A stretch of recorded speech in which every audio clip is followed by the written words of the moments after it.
நம்ம கோயம்புத்தூரில் அவினாஷி ரோட்டில் புதுசாக கட்டின ஜிடி நாயுடு மேம்பாலம் வந்து திறந்துட்டாங்கன்னு சொல்லிட்டு நியூஸில் கேள்விப்பட்டதும் கண்டிப்பாக விசிட் பண்ணணும்னு நினச்சோம். பட் அந்த செகண்ட் டேவே போவோம்னு சொல்லிட்டு நாங்கள் நினச்சி கூட பார்க்கல, கொஞ்சம் கூட எதிர்பார்க்கவே இல்லைங்க. அதாவது நைட் டைம் வந்து அலௌட் இல்லைன்னு சொல்லிட்டு எங்கள் அண்ணன் முந்தத்து நாள் தான் சொல்லிட்டு இருந்தாங்க.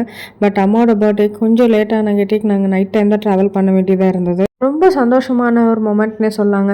ஏன்னா எனக்கு வந்து அவினாஷியில் கட்டி கொடுத்தனால ஃப்ரீக்வெண்ட்டாக வந்து அவினாஷி டு கோயம்புத்தூர் ட்ராவல் பண்ண வேண்டியதாக இருக்குது. பார்த்திங்கன்னா நம்ம நீலம்பூர்லேருந்து ஹோப்ஸ் போகிறதுக்கு கிட்டத்தட்ட எனக்கு வந்து ஒரு 25 மினிட்ஸ் ஆகும். பட் 3 நிமிஷத்தில் வந்து நான் இன்றைக்கி ஹோப்ஸ் ரீச் ஆகிட்டேன். ஒரு மாதிரி ஜாலியாக இருந்து ஜாலி, இனிமேல் வீட்டுக்கு போகிறது ரொம்ப சிம்பிள் ஆகிடுச்சு அப்படின்ற மாதிரி. அது மட்டும் இல்லைங்க, சைடில் வால்ஸ் எல்லாம் பார்த்திங்கன்னா நல்லா ஹைட்டாகவே கொடுத்துருந்தாங்க.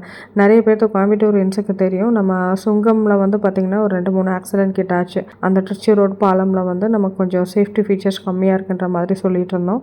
பட் இந்த பாலத்தில் அந்த பிரச்சனையே இல்லைங்க, ரொம்ப சேஃப்டியாக நாங்கள் ஃபீல் பண்ணோம். நீங்களே பார்க்கலாம், அந்த சைடில் அந்த வால் எல்லாம் பார்த்திங்கன்னா நல்லா உயர்த்தியே கொடுத்துருக்காங்க.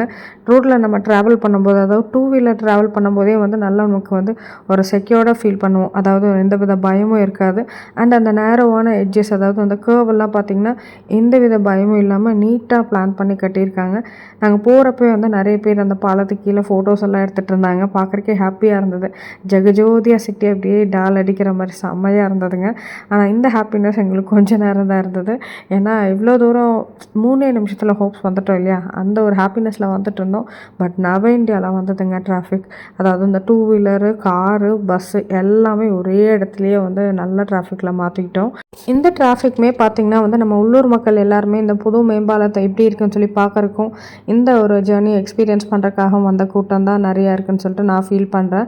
ஏன்னா நாங்கள் அங்கேருந்து த்ரூ அவுட் த பாலம் வரும்போதே வந்து அங்கங்கே நின்று ஃபோட்டோ எடுக்கிறாங்க, வீடியோ எடுக்கிறாங்க. நிறைய பேர் அப்படி வந்தவங்க தான் ஜாஸ்தி. பட் நார்மல் டேஸில் நம்ம வந்து இந்த பாலம் வந்ததுனால கண்டிப்பாக நமக்கு நிறைய டைம் சேவ் ஆகும், பெட்ரோல் சேவ் ஆகும். ரொம்ப ஈஸியாக நமக்கு வந்து நம்மளோட டெஸ்டினேஷனுக்கு வந்து நம்ம போயிடலான்றதுல எந்த வித சந்தேகமும் இல்லைங்க. சின்ன வயசில் அதிகமாக நாங்கள் போக்குவரத்து இருக்கக்கூடிய ஏரியான்னு பார்த்திங்கன்னா திருச்சி ரோடு ஸ்ட்ரெச் தான். அண்ட் அதுக்கப்புறம் காலேஜ், ஒர்க் பிளேஸ் அண்ட் இப்போ அவினாஷியில் கல்யாணம் இது. ஸோ அதிகமாக நாங்கள் யூஸ் பண்ணுறது பார்த்திங்கன்னா அவினாஷி ரோட். 2 பக்கமே வந்து பாலம் இருக்கனால எங்களுக்கு வந்து இப்போது ரொம்ப ஒரு நாஸ்டாலஜியான ஒரு ஃபீலிங்காக இருக்குது. காலேஜ் டேஸில் பிஎஸ்டி கிளாஸ்லேருந்து சிட்ரா வரைக்கும் மர நிழலில் நடந்தே போவோங்க. இப்போது நம்மளோட கன்வீனியன்ஸ்க்காக, அதாவது மரத்தை எல்லாம் வெட்டிட்டு நம்ம சீக்கிரம் போகணும், டிராஃபிக் அவாய்ட் பண்ணணுன்றக்காக இந்த பாலமெல்லாம் கட்டியிருக்கோம். கொஞ்சம் திரும்பி பார்த்தா அந்த மர நிழலில் போன வாக்கை கண்டிப்பாக மிஸ் பண்ணுறோங்க.